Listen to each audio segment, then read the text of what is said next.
ઘરમાં એક નિયમ તો બધાય રાખો, ઘરના જેટલા લોકો છે ને ભલે બધા સેવામાં ન પહોંચતા હોય પણ ઠાકોરજીના દર્શન કરીને જરૂર જાય. બાળકોને પણ કહો બેટા દર્શન કરીને જાને, ભલે મંગળા કરાવો હમણાં શૃંગાર ને પછી કરાવજો, એને કહો બેટા દર્શન કરીને જાઓ. ભગવત દર્શન એ પણ બહુ જ મોટું પુણ્ય કાર્ય કર્યું છે અને એને નાનું નહીં ગણવું. એટલે નેત્રો માટે રૂપ જોઈએ અને નેત્રો દ્વારા હૃદયમાં પ્રભુ પધારે એટલે કહું સચ્ચિદાનંદ રૂપાય.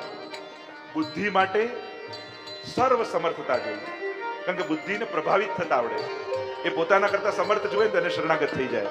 એટલે કહ્યું કેવા છે પ્રભુ, વિશ્વોત્પત્યાદિ હેતવે, વિશ્વની ઉત્પત્તિ સ્થિતિ અને લય કરે છે. એટલે બુદ્ધિ શરણાગત થાય અને મનને હૂંફ જોઈએ, પ્રેમ જોઈએ. એટલે કહું પ્રભુનો સ્વભાવ કેવો, તાપત્રય વિનાશા. આ તો એવો પ્રેમાળ છે કે તમારા બધા દુઃખોને હરી લેશે. અચ્છા આવો પ્રેમાળ છે તો હૃદય એનું થઈ જાય. એવા શ્રી કૃષ્ણાય વયમ નમઃ. એવા શ્રી કૃષ્ણને આપણે બધા કૃષ્ણ પ્રેમી લોકો છીએ, કૃષ્ણ ભક્તો છીએ. આ ભાગવતની કથા કૃષ્ણ પ્રેમીઓ માટે છે. વયમ નમઃ અમે સ્તુતિ કરીએ છીએ. સૌથી સંકટનો સમય ભક્ત માટે એ છે કે જે સમયે શ્રીજી ભૂલી જવાય. પ્રભુનું વિસ્મરણ આનાથી સંકટનો સમય બીજો કોઈ નથી. અને એટલા માટે જે જગ્યાએ જઈને ભગવાન ભૂલી જાઓ એને નર્ક માનવું. જે જગ્યાએ જઈને ભગવાન એ પછી મોજ મજામાં માનો કે દુઃખમાં, આ ભૂલો સૌથી ઉત્તમ લોક છે. અને એટલા માટે ઘણા લોકો રડતા અમે તો આ સંસારમાં એવા પડ્યા. અરે ના, આ ભૂલોકમાં ભગવાન એક અવસર તમને આપ્યો છે, મોકો આપ્યો છે. અને એટલા માટે આ પૃથ્વી લોક, આ ભૂલોક, આ માનવ જીવન એના માટે નિશાસા ન નાખશો. આ એક ઉત્તમ તક છે. નહીં તો ઘણાને એમ થાય આ અમે જોબ પર જઈએ ને પૈસા કમાઈએ ને ધંધો કરીએ ને સંત બાળકો મોટા કરીએ ને ઘરને સાચવીએ તો આ કઈ પાપ નથી. લોકો એને સમજે કે આ બધું પાપ જ છે. ના, તમે બધી સંન્યાસીઓની વાતો સાંભળી છે કે આ બધું બંધન ને આ બધું ખરાબ ને આ બધું ભાર ના, એ બધું સંન્યાસીઓ માટે. ગ્રહસ્થનો તો આ જ ધર્મ છે. ગ્રહસ્થે તો આ જ કરવાનું હોય. એને ગૃહસ્થી સાચવવાની હોય, એને બધાને સુખી સંપન્ન કરવાના હોય, એને બાળકોને સંસ્કાર આપીને મોટા કરવાના હોય. આ જ તમારો ધર્મ છે. ધન્ય ગ્રહસ્થાશ્રમો. ગ્રહસ્થાશ્રમને ધન્ય કયો છે? કારણ કે બાકી બધા જ આશ્રમના લોકો એના ઉપર ડિપેન્ડ હોય. બ્રહ્મચારીએ પણ ભિક્ષા માંગવા તો ગ્રસ્તીને ત્યાં જવું પડે, સંન્યાસી પણ ભિક્ષા લેવા તો ગ્રસ્તાશ્રમ પર જવું પડે. અને એટલા માટે તમે જે સંસારમાં રહીને કરો છો ને એ પાપ નથી, એ તમારો ગ્રહસ્થ ધર્મ છે. એટલે એ ગિલ્ટી પણ કાઢી નાખજો મનમાંથી કે આ બધું ખરાબ ને આ બધું ખોટું ને ધંધો કરવો પડે, નોકરી કરવી પડે, પરિવાર સાચવો પડે. અરે ગ્રહસ્થીનો આ જ ધર્મ છે. તમે જે કરો છો એને ધર્મ માનીને કરો, બસ. એને બંધન માનીને, પાપ માનીને ન કરો. પણ પરમ ધર્મ એ ભગવાનની સેવા છે. આ બધું કર્યા પછી સમય કાઢી મોકો મેળવી અને ભગવત સેવામાં પહોંચી જાઓ, જેથી તમારું પરમ કલ્યાણ ભૂલી ન જાઓ. આ નિજ ધર્મ સ્વધર્મ પાળતા પાળતા તમારો આત્મધર્મ ન ભૂલી જાઓ, એની સાવધાની રાખવી. અને સૌથી અઘરું ગ્રસ્થી જ છે. સંન્યાસીને ક્યાં મન મારવાનું આવે? ગ્રહસ્થીએ તો રોજ મન મારીને તપ કરવું પડે. કેટલી ઈચ્છાઓના ભોગ આપવા પડે. ના ના, આપણા બાળકને મૂકીને નથી જવું, ના આના માટે આ કરવું છે, ફલાણાને ખોટું લાગ. કેટલું લોકોના મન સાચવવા પડે. આ કેટલું મોટું તપ છે તમારું. એટલે તમે કોઈ સાધારણ નથી, તમે પણ તપસ્વી જ છો. તમે ગ્રસ્થાશ્રમના તપ કરો છો. એટલે એ હીન ભાવથી જીવવાનું સૌથી પહેલા મૂકી દો. ભાગવતજી તમને શીખવાડે છે મારે જીવાડીને દુનિયા છોડવાની, મારીને નહીં. એટલે તમે જે કરી રહ્યા છો એ પાપ નથી, એ ધર્મ છે. એટલે જે રીતે જીવો છો એને ધર્મ માનીને જીવો કે ના હું ગૃહસ્થીનો ધર્મ નિભાવું છું, તો આનંદ પ્રગટ થશે, ખુશી પ્રગટ થશે. જીવનનો દ્રષ્ટિકોણ બદલો. આપણે શું સંન્યાસની વાતો સાંભળી આપણે એવું ગૂંચવાડો થઈ ગયો છે આપણે મનમાં. આપણને એમ લાગે કે આ બધું પાપ જ, ખોટું છે. આજ પછી આ બધું મનમાંથી કાઢી નાખો. તમે ગ્રસ્થાશ્રમનો ધર્મ જીવો છો, પણ તમે એક વૈષ્ણવ ગ્રહસ્થ છો. અને વૈષ્ણવના ગ્રહસ્થમાં તમારે ઘરમાં કેટલા મેમ્બર? તો કે 2 બાળક, 1 પતિ, હું પત્ની અને મારો એક ત્રીજો લાલન, એ મારા ઠાકોરજી. એટલે તમારા જેટલા મેમ્બર હોય એમાં પ્લસ ઠાકોરજીને કરી લેવાય. આ તમારો ગ્રહસ્થાશ્રમ, આ તમારો વૈષ્ણવી ગ્રહસ્થાશ્રમ. બસ આટલું જો સમજી ગયા તો બીજું ક્યાં કઈ વધારે કરવાનું છે? હરી સેવા મેં ખર્ચ ન લાગે, અપનો જન્મ સફળ કરે મૂરખ, ક્યો ડરપતા ભાગે. ડરવાનું એણે છે જેના ઘરમાં બચાવનારો ન હોય. ઘણા લોકો ઘરે ઠાકોરજી પધરાઈએ પછી તો અમને બીક લાગે, અપરાધ થઈ જાય, પાપ થઈ જાય. અરે ના, ડરવાનું એણે જેને ઘરમાં બચાવનારો ન હોય. તમે પુષ્ટાવીને પ્રભુ પધરાવ્યા, હવે બચાવનારો ઘરે આવી ગયો, હવે ડરવાનું શેનું હોય? હવે તમને બચાવનારો તમારા ઘરે છે. અને એટલા માટે જેના ઘરે પ્રભુ બિરાજતા હોય એને તો નિર્ભય થઈ જાય. કારણ ગૃહમ સર્વાત્મના ત્યાજ્યમ તચ્ચે તક્તું ન શક્યતે કૃષ્ણાર્થ તન્નિયોજિત કૃષ્ણ સંસાર મોચક. મહાપ્રભુજી કહ્યું ઘર છોડવું એમ શાસ્ત્રોમાં કહ્યું, પણ નથી છોડી શકતા એનું શું? જો જે બધું કરી શકતા હોય એના માટે તો બધુંય છે, પણ આપણા જેવા જીવો જે આ બધું નથી કરી શકતા એને શું કરવાનું?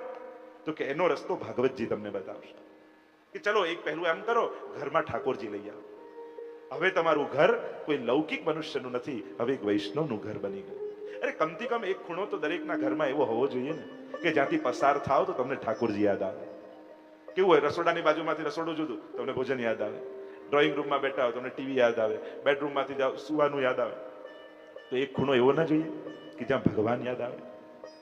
ત્યાંથી પસાર થયા હોય તો હાથ લોકો તો રસ્તામાં જતા હોય જેટલા મંદિરો હોર્ન મારી મારીને જાય.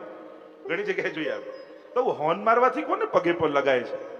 કયા ગ્રંથમાં આવું લખ્યું છે? કયા શાસ્ત્રોમાં? ઘણી જગ્યાએ અમે ઘણા ગામોમાં જઈએ તો ઘણાની આદત જ રસ્તામાં જેટલા મંદિર હોર્ન મારે. હવે અમેરિકાથી આવે એ લોકો તો અપમાન માને જ હોર્ન મારો. વિદેશમાં તો કોઈને હોર્ન આપણે ઉઠ કરીએ તો એને ઇન્સલ્ટ જેવું લાગે કે કેમ ઉઠ કર્યું એને. તો હોર્ન મારવાથી કોઈની પૂજા થતી નથી. કોઈ પ્રસંગ તમને ચાર રસ્તે કોઈ ઉભા રાખે રસ્તા પર અને બધા હોર્ન મારી મારીને જાય, કલાક ઉભા રહેજો ખબર પડશે. એટલે આનાથી કોઈ દેવતા પ્રસન્ન થતા નથી હોર્ન મારવાથી. એટલે એવી કોઈ ગલત ફહેમીમાં આવે તો કાઢી નાખજો. થોડો વિવેક જોઈએ ભક્તિમાં. ભાવ બધો બરાબર, પણ વિવેક શૂન્યતા હશે તો શ્રદ્ધાને દિશા નહીં મળે. અહીંયા સ્વર્ગની પ્રાપ્તિ માટે યા શું વર્ગાય? મહાપ્રભુજી અર્થ કર્યો કે ભગવાનની પ્રાપ્તિ માટે 1000 વર્ષ સુધી ચાલે એવો યજ્ઞ આદરીને સૌનકાદિ ઋષિઓ નૈમિષારણ્યમાં બેઠા છે. નૈમિહિ શ્રીયતે. બ્રહ્માજી પાસે ગયા કે અમે ક્યાં યજ્ઞ કરીએ? તો એમને મનોમય ચક્ર છોડ્યું અને એની ધરી જ્યાં રોકાઈ વચ્ચેનો ભાગ એ નૈમિષારણ્ય. અને એટલામાં યજ્ઞના મધ્ય ભાગમાં થોડો સમય બચે છે. વિચાર થયો કે આ સમય બચે અને કંઈક લૌકિક ચર્ચા થાય એના કરતા કોઈ મહાત્મા, કોઈ મહાપુરુષ, કોઈ વિદ્વાનને બોલાવીએ અને એમના મુખે કંઈક સત્સંગ સાંભળીએ અને ભાગવતજીનું શ્રવણ કરીએ. એવો વિચાર કરી સૌનકાદી ઋષિઓએ સુતજીને બોલાવે, ઊંચા આસન પર બિરાજમાન કર્યા. અને જ્યારે ગુરુને બોલાવો, ગુરુ પાસે જાઓ, 3 શરતો ભગવાને આપી. તદવિધિ પ્રણિપાતેન પ્રણામ, પરિપ્રશ્નેન સેવયા પ્રશ્ન, અને ત્રીજું પ્રપન્નતા શરણાગત. તદવિધિ પ્રણિપાતેન પરિપ્રશ્નેન સેવયા ઉપદેક્ષંતિ તે જ્ઞાનમ જ્ઞાનિનઃ તત્વદર્શિનઃ. ગીતાજીમાં ભગવાને કહ્યું તું એ ગુરુ પાસે જા. કઈ રીતે જઈશ?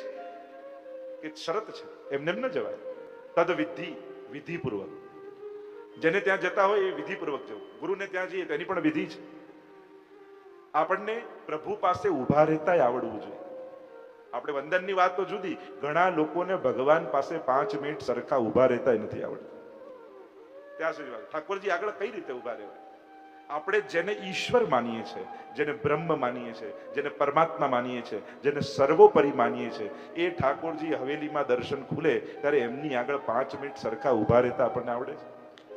એમાંય 4 તો ફોન આવી જાય, હેલો આમ છે, આને વેચી નાખ, આને લઈ લે, આને કરી નાખ. એક ભક્ત આવ્યો ભગવાન પાસે, ભગવાન મારો ભાવ વધારો ને. ભગવાન કે તારો ભાવ તો ક્યારે નહીં વધારું. કેમ? કારણ કે મેં તારી પાસે ફોનમાં ઘણી વાર સાંભળ્યું છે કે ભાવ વધ્યા વેચી નાખ, ભાવ વધ્યા વેચી નાખ. કે ભાવ વધશે તો બધું વેચી નાખે, એટલે તારો ભાવ તો નહીં વધારો. અને એટલા માટે 2 જગ્યાએ બને, એક ઠાકોરજી સામે ઉભા હો ત્યારે, અને ક્યારેક કોઈના મૃત્યુમાં સ્મશાનમાં ગયા હો અને કોઈ મૃતદેહ પડ્યો હોય ત્યારે પણ બને તો મોબાઈલ સાયલેન્ટ ઓફ રાખો. અમુક સ્થળને આદર હોય છે, અમુક વ્યક્તિઓને, અમુક સંજોગોને આદર હોય છે. એ રિસ્પેક્ટ આપણા વાણી, વ્યવહાર, વિચાર દ્વારા. આ ધોતી કપડા આ બધું પહેરીશું છે, આ રિસ્પેક્ટ છે. ભગવાનને આદર આપીએ છીએ. આ તમને પ્રાઇમ મિનિસ્ટર જમવા બોલાવે, તમે બરમુડો ટી શર્ટ પહેરીને જાઓ તો શું થાય? કે આ પહેરીને ના એની પાસે જમવા જવાય, શું વાંધો? એ એનું અપમાન કહેવાય કે એની પાસે ગયા તો આમ ગયા જવાય. એમ ઘણી વસ્તુ રૂલ નથી હોતું, ડિસિપ્લિન હોય છે, શિસ્ત હોય છે. કે કોઈ શ્રેષ્ઠીને ત્યાં, કોઈ ગુરુજનને ત્યાં, કોઈ ઠાકોરજીને ત્યાં, કોઈ વૈષ્ણવની પાસે બેઠા છે, કથા આદિ અમુક જગ્યાઓમાં આપણે કઈ રીતે બેસવું, કઈ રીતે બોલવું, કઈ રીતે ઉભા રહેવું, આ બધાનો વિવેક શીખવા.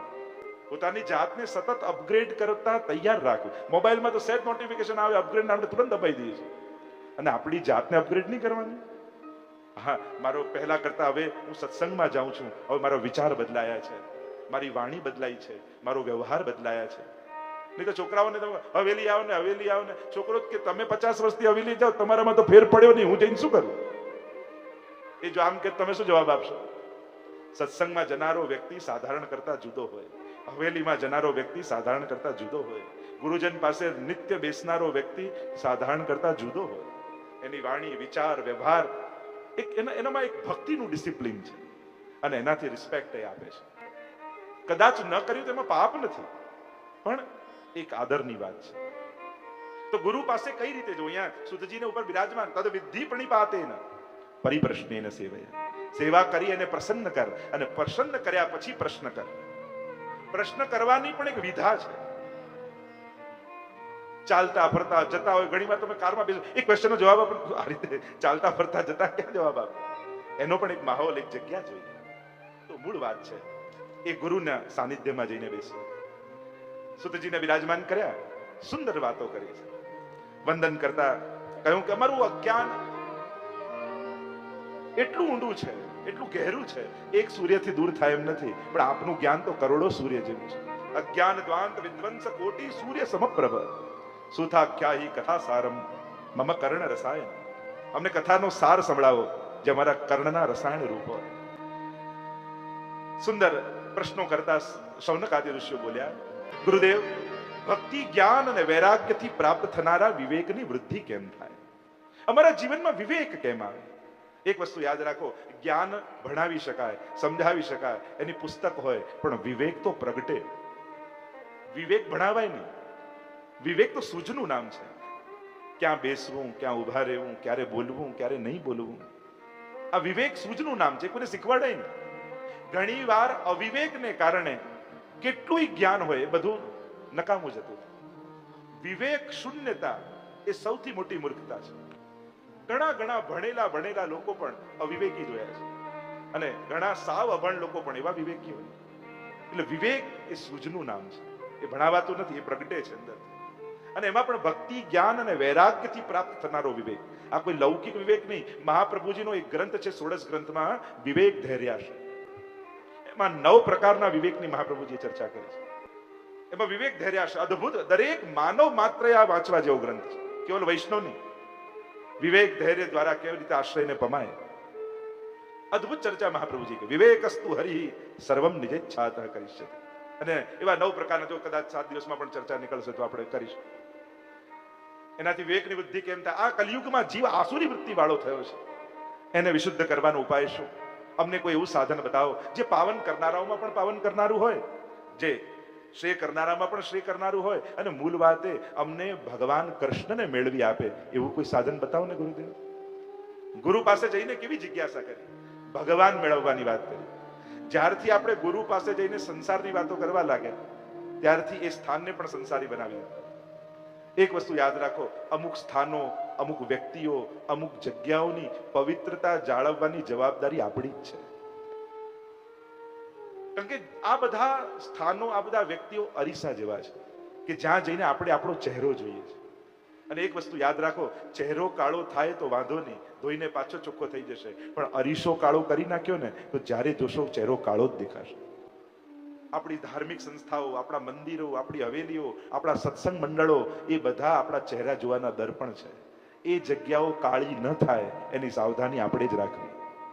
કારણ કે ત્યાં જો લૌકિકતા ફેલાવી દીધી તમે, પછી દુનિયામાં કઈ એવી જગ્યા કે જ્યાં જઈને આપણને ભગવાન યાદ આવે? કોઈ એક ખૂણો તો એવો છોડો, કોઈ એક જગ્યા તો એવી છોડો કે નક્કી કરો આ જગ્યાએ જઈશ ત્યારે ભગવાન સિવાય બીજી કોઈ વાત નહીં કરો. કમથી કમ નાથ દ્વારા જાઓ ત્યારે રતાળું કરતા શ્રીનાથજીનું વધારે સ્મરણ કરજો.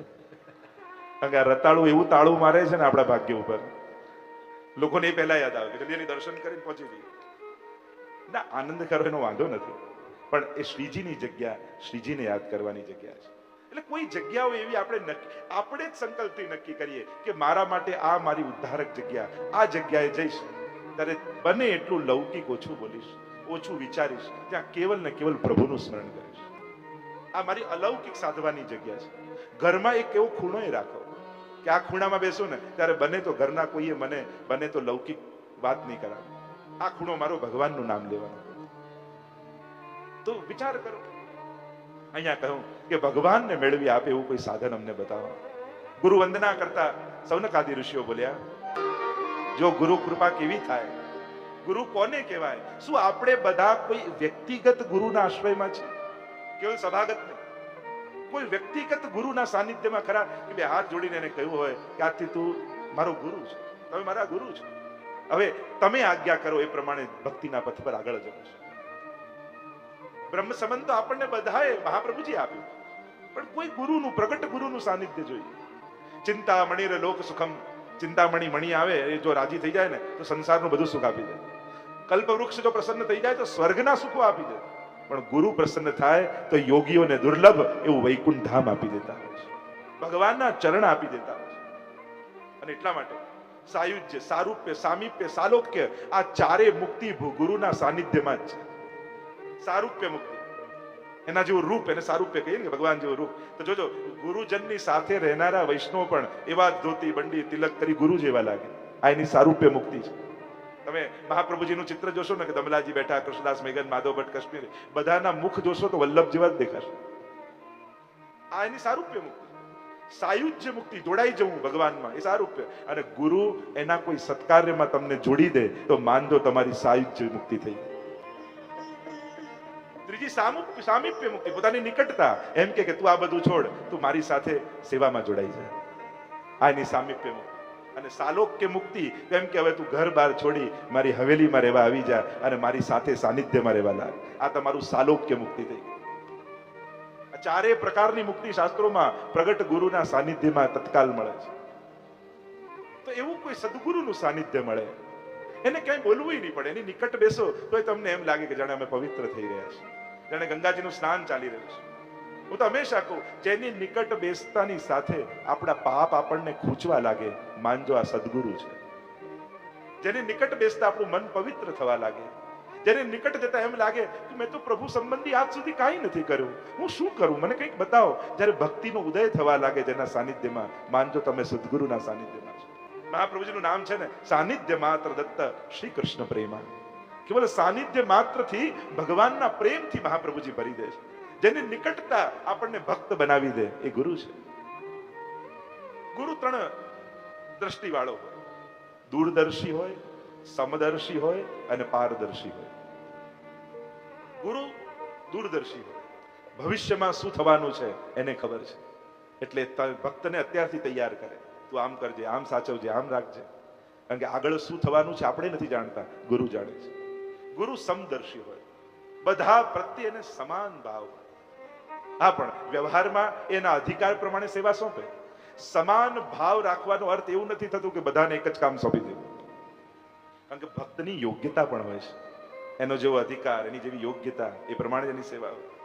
અને ગુરુ પારદર્શી હોય, એનામાં આગળ પાછળ, આ મારી પર્સનલ લાઈફ, આ મારી સમાજની લાઈફ, આ મારું આવું જીવન, આ મારું, અને પારદર્શી જે છે એની સ્પષ્ટતા હોય. અને એની પારદર્શિતા આપણને વિશુદ્ધ કરી દે છે. અને આમ આવા ગુરુનું સાનિધ્ય મળવું એ સૌથી મોટો ઉત્સવ છે. કહ્યું, આપ મળ્યા એટલે નિશ્ચિંતા થઈ, ભરોસો બેઠો કે ભગવાન જરૂર મળશે. અબ મોહી ભા ભરોસ હનુમંતા, બિન હરિ કૃપા મિલે નહીં સંતા. લંકામાં જયારે હનુમાનજી વિભીષણને મળ્યા ને, એટલે કહ્યું કે હવે મને ભરોસો બેઠો, તમે મળ્યા ને તો રામ આવતા જશે. ગુરુ એ ભગવાનને મળવાની વધાઈ છે, કે પ્રભુ મળવાના છે એની વધાઈ રૂપે ગુરુ મળ્યો છે. વંદન કર્યા, સુતજી સમજી ગયા કે શું ઈચ્છે છે. કહ્યું, તમારા બધા જ પ્રશ્નોનો એક જ સમાધાન છે. કહ્યું, ગુરુદેવ આપ આજ્ઞા કરો, આ બધા જ ભગવાનને મેળવી આપે એવું સાધન કહ્યું. ભક્તિ, જ્ઞાન, વૈરાગ્યથી પ્રાપ્ત થનારા વિવેકની વૃદ્ધિ શેનાથી થાય? અમારા ચિત્ત જે આસુરી થયા છે એને વિશુદ્ધ કરવાનો ઉપાય શું? કહ્યું કે આ બધાનો એક જ ઉપાય. અને ઉત્તર આપતા સુતજી બોલ્યા, સાંભળો સૌનકજી, કાળરૂપી વ્યાલ જ્યારે સર્વનો ગ્રાસ કરી રહ્યો છે, વ્યાલ એટલે સર્પ, અને આપણે બધા જ કાળરૂપી સર્પના મોઢામાં છે. ક્યારે આપણો ગ્રાસ થઈ જાય કોને ખબર નથી. અને એટલા માટે આ કાલના બંધનમાંથી મુક્ત કરવા માટે સુખદેવજીએ આ ભાગવત શાસ્ત્ર આપ્યું છે. ત્રાસ નિર્ણાસ હેતવે શ્રીમદ ભાગવતમ શાસ્ત્રમ કલૌ કિરેણ ભાષિતમ. આ કલયુગમાં સુખદેવજી આપણને ભાગવતજી આપે. કારણ કે આ એકમાત્ર શાસ્ત્ર એવું છે જે તમને મૃત્યુથી પર લઈ જાય છે. બાકી મૃત્યુથી કોઈ જીતી શક્યું નથી, પણ ભાગવત જેણે સાંભળ્યું એ મૃત્યુને જીતી જાય છે. મરીને નથી જવું, જીવીને જવું છે. બસ જીવનમાં આ સૂત્ર યાદ રાખજો. દુનિયા મરીને બધા જાય, કારણ કે જેણે જેણે મૃત્યુને મારવાની કોશિશ કરી એ બધા જ મરી ગયા. કંસે મારવાની કોશિશ કરી, એને સમાચાર મળ્યા હતા. પણ પરીક્ષિતે સમાચાર મળ્યા કે 7મા દિવસે મૃત્યુ, એમણે મારવાની કોશિશ ન કરી, એમણે સુધારવાની કોશિશ કરી. મૃત્યુને મારી નથી શકાતું, મૃત્યુને કેવલ સુધારી શકાય છે. અને મૃત્યુને સુધારવાનો પ્રયાસ એ શ્રીમદ ભાગવત છે. જીવનમાં દરેક વૈષ્ણવે એકવાર શ્રીમદ ભાગવત કથા 7 દિવસ જરૂર સાંભળવી જોઈએ. હું જાણું છું કે આમાં ઘણા એવા છે જે પહેલી વાર 7 દિવસ સાંભળવાના છે. હાથ ઊંચા નથી કરાવતો કે કોણ કોણ, પણ ઘણા એવા છે અને ઘણા એવા છે જેને ઘણી વાર સાંભળી છે. આ ભવ ઔષધિ છે. ભાગવત શ્રવણ એ મૃત્યુથી પર કરનારું છે. અને એટલા માટે મૃત્યુ પછી જ ભાગવત બેસાડવી, આ તો મહાત્માની કથામાં આવે, ભાગવતની કથામાં નથી આવતું. પરીક્ષિત મહારાજ કાંઈ એવું જન્મે જઈને નતા કહી ગયા કે લે બેટા આટલું ધન હું ગુજરી જાઉં પછી કથા કરાવજો. આવું પરીક્ષિત મહારાજ કહી ગયા ના. એને તો એમ થયું કોઈ ગુરુ મળે ને જીતા જીવંત કથા શ્રવણ કરી અને મુક્તિથી પર થઈ જાઉં, મૃત્યુથી પર થઈ જાઉં. અને એટલા માટે ભાગવતજી ગયા પછી નહીં. જો તમે બધા કેટલા ભાગ્યશાળી છો, તમારા બધા ભાગ્યશાળી એટલા માટે કહું છું તમને બધાને કે આ તમારી પાછળ કથા નથી થઈ રહી, તમારી તો આગળ કથા થઈ રહી છે. તમે પોતે બેસીને સાંભળી રહ્યા છો, આ તમારું સૌભાગ્ય છે. પરીક્ષિત મહારાજની પાછળ, હા, આપણી તો એક વિધાન પ્રક્રિયા છે કે જ્યારે જેવું કોઈ સદગત થાય તો એની પાછળ આવું કોઈ સત્સંગ યજ્ઞ કરવો, એમાં ના જરાય નહીં. પણ ઉત્તમ પક્ષ એ છે કારણ કે આપણે બધાની તકલીફ એ ઘણી વાર મૃત્યુ સુધારવામાં જીવન સુધારવાનું જ ભૂલી જઈએ છીએ. તો ઘણા લોકો પ્લાનિંગ કરી મારા ગયા પછી આ કરજે આ કરજે આ કરજે. શા માટે? જાતે જ કરી જાવ ને. ગયા પછી પેલો કરશે કે નહીં એવા ટેન્શન સાથે આ દેહ છોડવો એના કરતા આ બધું કરી ગયા એના આનંદ સાથે દેહ ન છોડીએ કે ચલો આપણે કર્યું, આપણા દ્વારા થયું. આ બધા કરેલા સત્કર્મોને વાગળતા દેહ ન છોડીએ. કેવા ટેન્શન સાથે શરીર છોડવું કે આ દીકરા પાસે આપી તો ગયા પણ કરશે કે નહીં, એટલે પાછા બીજા બેને કહી દો મારા દીકરાને યાદ અપાવતો રહેજો. એટલે આવી આખી ચેન હોય. અમને તો બધા જ અનુભવ હોય કે લોકો વાયા એવું પ્લાનિંગ ગોઠવી જાય. પણ શા માટે? જે પુણ્યો કરવા હોય જીતા જીવંત પોતાના હાથે કરીને જાઓ, જેથી એને તમે વાગોળતા જઈ શકો. જેને યુવાનીમાં સત્કર્મો ન કર્યો હોય ને એનું ઘડપણ બહુ ખરાબ જાય. કેમ? કારણ કે જયારે શરીર ચાલતું બંધ થાય અને મનના ભરોસે જીવવાનો વારો આવે અને સારા સંસ્મરણો ભેગા ન કર્યા હોય તો બેઠા બેઠા વિચારીએ શું? સારો વિચારે શું કરે? જેને સારા જીવનમાં બને ને તકો મળે તો સારા સંસ્મરણો ભેગા કરતા જશે, જેથી શરીર ચાલતું ઓછું થાય ને તો બેઠા બેઠા એ સારી ક્ષણોને વાગોળી શકે. ઘડપણ એટલે શું નથી થતું એને રડવાનો સમય નહીં, પણ જીવનમાં શું શું કર્યું એને વાગોળવાનો સમય છે.